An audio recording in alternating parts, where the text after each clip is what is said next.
Morning class. आज हम पढ़ेंगे आपकी क्षितिज पाठ्य पुस्तक का अध्याय 9 जो कबीर जी के बारे में है और उनकी साखियाँ एवं शब्द से ये पाठ है। तो आज हम कबीर दास जी की साखियाँ एवं शब्द जो है उनको समझेंगे। संत कबीर के बारे में कहा जाता है कि इनको जो पाला था वो नीरू और नीमा नाम के जो जुलाहे थे, उन्हें ये कहीं झाड़ियों में जब ये बहुत नवजात शिशु थे उनको मिले और उन्होंने उनको अपनाया और उनका पालन पोषण किया। अगर हमें संत कबीर को समझना है, उनकी साखियाँ शब्द को समझना है, तो हमें पहले उस धारा को समझना पड़ेगा, उस मत को समझना पड़ेगा जिसको वो मानते थे, जिसको वो फॉलो कर रहे थे। तो पहले मैं आपको उस धारा या उस मत के बारे में जो खास बातें हैं कि उस मत को मानने वाले और उस धारा को मानने वाले जो कवि हैं या संत हैं, उनकी क्या मान्यताएं हैं, वो क्या सोचते हैं, उसको जब हम समझ लेंगे तो हमें इस बात को समझना आसान हो जाएगा। इसके बाद का जो आपका चैप्टर है वो भी उसी संत मत या निर्गुण धारा की कवित्री है। तो आप जब उसको पढ़ोगे और इसको आप पढ़ोगे तो आपको लगेगा कि उनकी सोच और इनकी जो सोच है या उनके जो काव्य में उन्होंने लिखा है और जो संत कबीर ने अपने काव्य में साखियाँ या शब्द के द्वारा जो लिखा है वो तकरीबन बिल्कुल एक जैसा ही है। तो मैं आपको बता रही थी कि अगर हमें कबीर की साखियाँ और शब्द समझने हैं तो पहले हमें समझना पड़ेगा कि वो किस मत को मानने वाले थे, उनके विचार क्या थे। जो हमारा हिंदी साहित्य है, हमारा जो हिंदी लिटरेचर है, वो 4 भागों में बंटा हुआ है। तो उसमें आदिकाल जब हिंदी में कोई भाषा में रचनाएं नहीं हो रही थी, उस वक्त तो हिंदी अपने शुरुआती दौर में आई थी, वो भी अंत तक जाकर थी। और उसके बाद आया आदिकाल के बाद भक्ति काल। तो जो भक्ति काल था उसमें 2 धाराएं थी, मतलब 2 तरह की मान्यताएं थी, 2 तरह के विचार थे लोग जो उस वक्त के कवि थे या उस वक्त के संत थे। उसमें थी एक तो निर्गुण भक्ति धारा और एक थी सगुण भक्ति धारा। आपने सगुण भक्ति धारा के कवियों को भी पढ़ा है एक और निर्गुण को भी पढ़ा हुआ है। तो अब ये निर्गुण धारा और सगुण धारा क्या होती है? सबसे पहली बात कि जो निर्गुण धारा के कवि हैं उनके अनुसार क्या होता है कि ईश्वर जो है वो निर्गुण है, ठीक है, वो हर किसी भी प्रकार के गुण से परे है, दूर है, ठीक है, ना उसमें कोई विकार है, मतलब कमी है, ना उसमें कोई खूबी है, वो निर्गुण है, ठीक है। दूसरा निराकार, उसका कोई भी आकार नहीं, ठीक है, वो सूक्ष्म रूप में है, उसकी कोई शेप नहीं कि जैसे सगुण धारा में होता है कि हम शिव जी को मानते हैं, हम गणेश जी को मानते हैं कि वो ऐसे दिखते हैं, इंसानों की तरह दिखते हैं, या गणेश जी को हम देखते हैं तो वो उनकी सूंड है, वो हाथी का रूप है, इस तरह से वो अवतार हुआ उनका। तो सगुण कृष्ण भगवान है, ठीक है। तो वो सगुण धारा वाले तो ईश्वर को क्या कहते हैं, भगवान को क्या कहते हैं कि वो साकार है, मतलब उसका रूप है, वो हम जैसा ही कोई है जो दिखता है, ठीक है। लेकिन जो निर्गुण धारा के कवि है वो कहते हैं कि वो निर्गुण है, मतलब हर तरह के गुणों से या अवगुणों से वो परे है। फिर निराकार है, यानी उसका कोई भी आकार नहीं है। और सर्वव्यापी है, सर्वव्यापी मतलब वो हर जीव में समाया हुआ है। जब मैं जीव शब्द काम में ले रही हूँ तो इसका मतलब कि जिसमें भी जान है, ठीक है, जो भी जान वाला है, जिसमें भी मतलब थोड़ी भी जान है, चाहे वो पेड़ पौधे हैं, चाहे वो छोटा से छोटा सूक्ष्म से सूक्ष्म जीव है, चाहे वो बड़े से बड़ा जीव है, चाहे वो इंसान है, जानवर है, पक्षी है, पेड़ पौधे हैं, वो चीज़ जिसमें हम समझते हैं कि इसमें जान है, वो वहाँ पर सब जगह समाया हुआ है, सर्वव्यापी है, ठीक है। दूसरा, निर्गुण धारा के जो संत कवि थे उनका मानना था कि उसको हम कैसे पा सकते हैं, परमात्मा को पाने के लिए हमें जो है क्या करना है, सहज साधना। सहज का क्या मतलब है? आसानी से, प्रयास से नहीं, कोशिश से नहीं, मैं ईश्वर को याद कर रही हूँ, बैठी हूँ और मेरा मन नहीं लग रहा लेकिन मैं कोशिश कर रही हूँ कि भाई नहीं, ऐसे नहीं। सहज का मतलब आसानी से, मेरे दिल से वो भाव, मेरे मन से वो भाव आए कि मुझे परमात्मा से मिलना है, मुझे उसको याद करना है, मुझे उसका शुक्र करना है, ठीक है। तो सहज साधना और प्रेम का महत्व। उसमें सबसे बड़ी बात क्या है कि आपका ईश्वर के प्रति प्रेम होना चाहिए, प्यार होना चाहिए। जिसको हम किसी को प्यार करते हैं, हम किसी को चाहते हैं, तो क्या होता है, हर वक्त हमारे दिमाग में, ख्याल में वही रहता है। तो अगर हमारा ईश्वर से प्रेम होगा तो वो हम सहज रूप से उसको याद करते रहेंगे, वो हमेशा हमारे दिमाग में रहेगा, हमारे दिल में रहेगा, हम उसे याद ही करते रहेंगे। ठीक है, उसकी जो याद है हमेशा हमारे मन में रहेगी। ठीक है, फिर इनकी अगली क्या बात थी, इन लोग निर्गुणधारा के जो कवि थे उनका क्या था कि वो बाहरी आडंबरों के विरोधी थे। अब बाहरी आडंबर क्या है, जो तरह तरह के कर्म कांड किए जाते हैं, यज्ञ हो रहे हैं, या फिर हम इस तरह की मन्नतें मांग लेते हैं कि हम ऐसा करेंगे तो ऐसा हो जाए, भगवान से मांगते ही रहते हैं, हम उपवास कर अपने शरीर को कष्ट दे रहे हैं, या फिर हम सोचते हैं कि हम मतलब लेटते हुए हम वहाँ की यात्रा करेंगे, भगवान के जाएंगे। तो उनका कहना था कि जो इस तरह के आडंबर है, और ये कहना मानना कि अगर हम हरिद्वार में जाकर स्नान करेंगे तो हमारे सारे पाप धुल जाएंगे, तो इस तरह की जो भारी आडंबर है, ठीक है, कि ये दान करो तो ऐसा हो जाएगा, ऐसा यज्ञ करवा लो तो ऐसा हो जाएगा। तो ये जो बाहरी आडंबर थे, या मूर्ति पूजा थी, मूर्तियों की पूजा करना, जो साकार लोग मानते हैं, तो वो उन लोगों का क्या था कि साकार मूर्ति बना ली उन्होंने, हम उनको पूज रहे हैं, पूजा कर रहे हैं। ठीक है, तो वो इन सबके विरोधी थे, सबकी अपनी अपनी मान्यताएं थी। तो निर्गुणधारा के जो संत कवि थे वो इन सबका विरोध करते थे। ठीक है, अच्छा, और क्या बात थी इनकी कि इन्होंने जो अपने साखियाँ या सबद जो भी कुछ इन्होंने लिखा, उसमें इन्होंने जो है सदुक्कड़ी भाषा का प्रयोग किया। सदुक्कड़ी भाषा मतलब खिचड़ी भाषा। अब खिचड़ी कैसे, क्योंकि उसमें हिंदी, संस्कृत, पंजाबी, उर्दू, फारसी, अरबी, इन सभी भाषाओं के शब्द मिलते हैं। और ये उस वक्त की आम जो लोग होते हैं, ठीक है, उन लोगों की ये बोलचाल की भाषा थी। इस वजह से जो गरीब अनपढ़ जनता थी, ठीक है, उनके लिए ये सब समझना और उनको ग्रहण करना आसान हो गया था, क्योंकि उन्होंने जो कुछ भी लिखा कबीर ने वो आम जन की भाषा जो थी, उस वक्त जो प्रचलित थी, लोग आपस में जो बात करते थे, जो उनको लोग सहज लगती थी, आसान लगती थी, जिसमें वो एक दूसरे की बात को आसानी से समझ जाते थे, वो भाषा कौन सी थी, सदुक्कड़ी भाषा।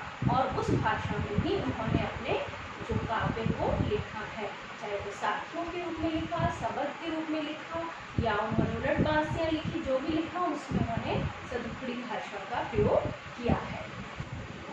हाँ जी, अब कबीर की साखियाँ, पहले साखियाँ हैं, फिर सबद हैं। आपके पहले 2 सबद थे, जिसमें से एक सिलेबस में से कट कर दिया गया, तो एक सबद है आपकी पाठ्य पुस्तक में कबीर चैप्टर में, और दूसरा इसमें जो है वो साखियाँ है।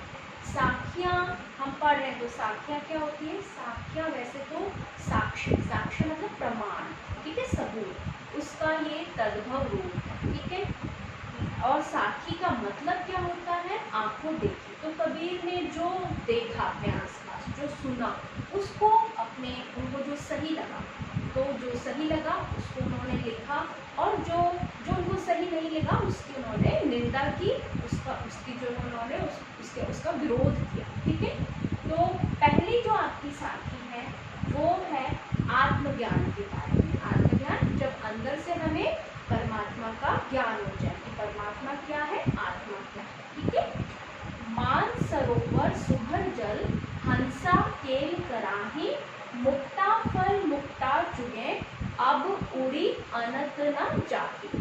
अब इसमें मानसरोवर क्या है, मानसरोवर वैसे देखा जाए तो हमारे यहाँ कैलाश पर्वत पर एक झील है, जो प्राकृतिक झील है, और उसके बारे में कहा जाता है कि अगर इंसान वहाँ की यात्रा कर ले, एक बार यात्रा कर ले, तो उसके जो एक जन्म के पाप कर्म होते हैं वो खत्म हो जाते हैं, वो धुल जाते हैं। ठीक है, उनका कोई हिसाब उसको नहीं देना पड़ता है। ठीक है, लेकिन कबीर तो निर्गुणधारा को मानने वाले हैं, तो वो तो बाहर की चीज़ों को मानते नहीं हैं। तो यहाँ पर मानसरोवर का मतलब है मन रूपी सरोवर या मन रूपी तालाब, जो उसमें क्या है, सुभर। सुभर मतलब अच्छी तरह से भरा हुआ, सुभर, सु मतलब अच्छा और भर मतलब भरा हुआ, तो अच्छी तरह से भरा हुआ।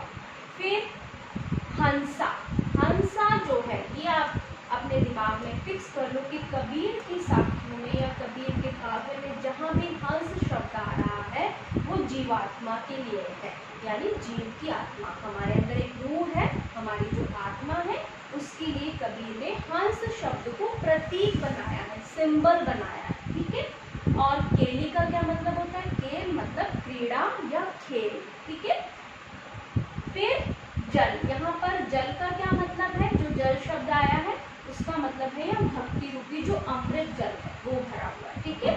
अनंत का मतलब है और कहीं, ठीक है। मुक्ता फल, मुक्ता चुगे। अब यहाँ पर हमने अभी अलंकार पढ़े थे, उसमें हमने पढ़ा था कि जब दो शब्द आ रहे, दो बार आ रहा है शब्द और दोनों बार उसका अलग अर्थ होता है, तो वहां पर यमक अलंकार होता है। तो इन पंक्तियों में यमक अलंकार भी है, ठीक है।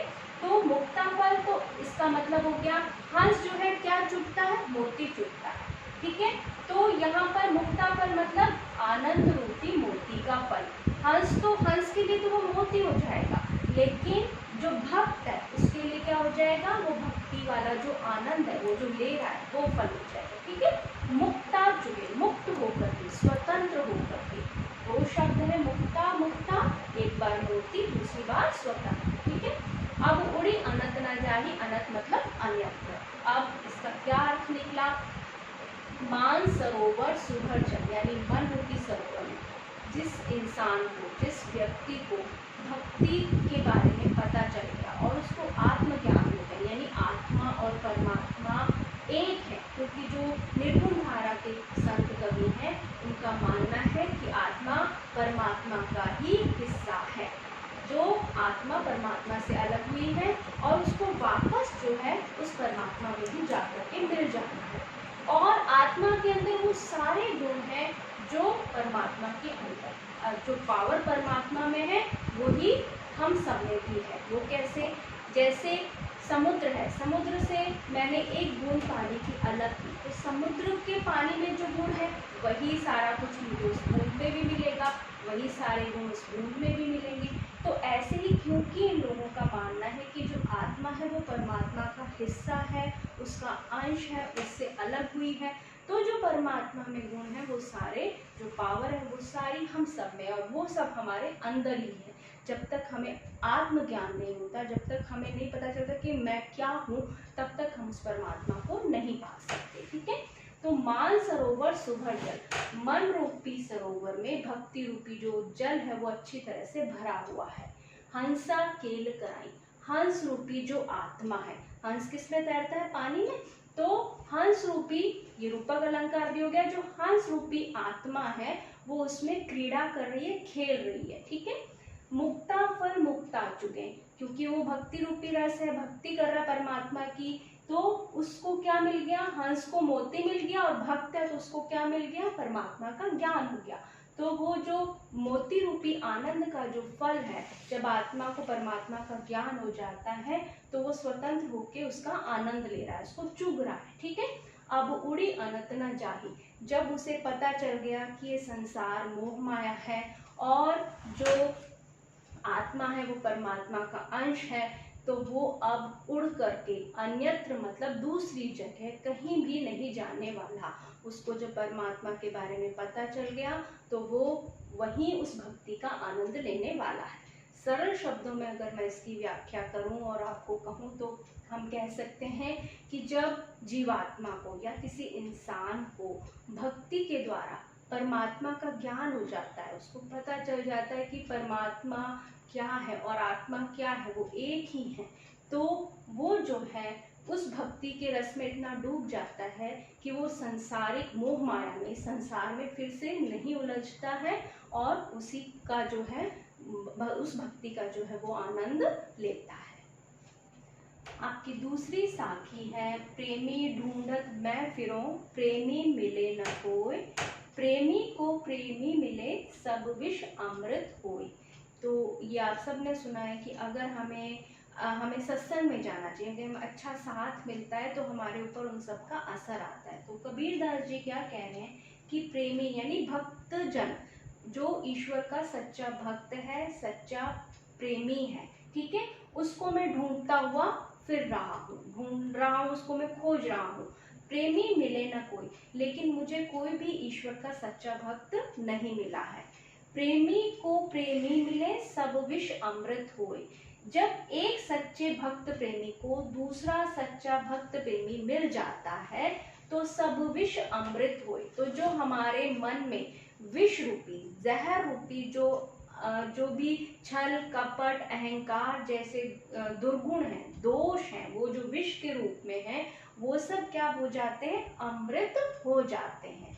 तो कबीरदास जी ने क्या कहा है कि अगर एक सच्चे भक्त प्रेमी को दूसरा सच्चा भक्त प्रेमी मिल जाता है तो जो मन के विकार हैं, मन के जो दोष हैं, मन के जो दुर्गुण हैं, वो सारे अमृत बन जाते हैं, वो सारे दूर हो जाते हैं।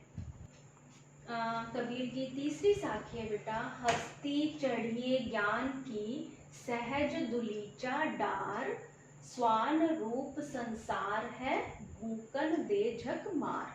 अब सहज शब्द हमने पढ़ा था कि सहज साधना, सहज मतलब जो आसानी से हो जाए, ठीक है।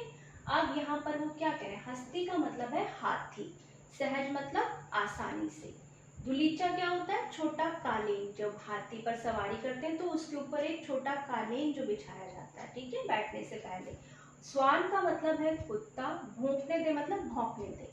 अब हस्ती चढ़िए ज्ञान की मतलब जो परमात्मा को आत्मा को जो परमात्मा रूपी ज्ञान हो जाता है, ठीक है, आत्मा को जब आत्म ज्ञान हो जाता है, उसको परमात्मा का पता चल जाता है कि वो मेरे अंदर ही समाया है, ठीक है, जब ये ज्ञान हो जाता है तो हस्ती रूपी ज्ञान पर मतलब सवार होना है, ठीक है, हाथी रूपी जो ज्ञान है, ठीक है, कौन सा ज्ञान, ये किताबी ज्ञान नहीं, जो आध्यात्मिक ज्ञान है, जो आत्म ज्ञान है वो, ठीक है।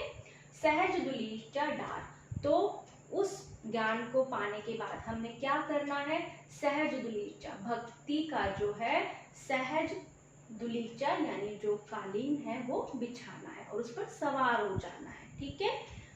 अब क्या मैंने बोला, हस्ती मतलब हाथी, वो किसका रूप बता दिया उन्होंने, ज्ञान का, कौन सा ज्ञान, आत्मज्ञान, कि आत्मा और परमात्मा जो है वो एक है, अलग अलग नहीं है, ठीक है। और हमने भक्ति कैसी करनी है, सहज करनी है, आसानी से करनी है, ठीक है, जो मन से हो, प्रेम के साथ हो, अपने आप हो, जोर लगाकर जबरदस्ती लगाकर भगवान को नहीं, आए भगवान वो नहीं, मन से, ठीक है, प्यार से। फिर स्वान रूप संसार है, भूकंदे जगमा, जब आप इस तरह की भक्ति में लीन हो जाते हो, आत्मा को परमात्मा का ज्ञान हो जाता है, आत्मा को ये ज्ञान हो जाता है कि वो परमात्मा का ही हिस्सा है, तो क्या होता है, ये जो संसार है वो किसका रूप बताया है कबीरदास जी ने, स्वान, स्वान मतलब कुत्ता, वो कुत्ते की तरह से, कुत्ता हाथी जा रहा है, ठीक है, हाथी अपने चाल में मस्त धीरे धीरे चलता रहता है, लेकिन कुत्ते क्या होते हैं, भौंकते रहते हैं। तो संसार वो उस कुत्ते का या स्वान का रूप है, किस तरह से कि सांसारिक लोगों को ये चीजें हजम नहीं होती, वो क्या करते हैं, निंदा करनी शुरू कर देते हैं, बुराई करनी शुरू कर देते हैं, ठीक है। तो ये संसार जो है वो स्वान का रूप है, भूकन दे झकमार, और अगर वो आपकी निंदा कर रहे हैं तो उनको निंदा करने दो, उनको आपकी बुराइयां करने दो, आप मस्त होकर हाथी की चाल से चलते जाओ, जैसे हाथी चल रहा है उस ढंग से आप भक्ति करते चले जाओ और उस परमात्मा को आप इस ढंग से पा सकते हो। तो आज हमने कबीरदास के जीवन परिचय को जाना, हमने ये जाना कि वो किस मत को मानने वाले हैं, उसकी खास बातें क्या होती हैं, और हमने उनकी 3 साखियों के सरलार्थ और भावार्थ को समझा। जो आगे का है वो हम कल करेंगे।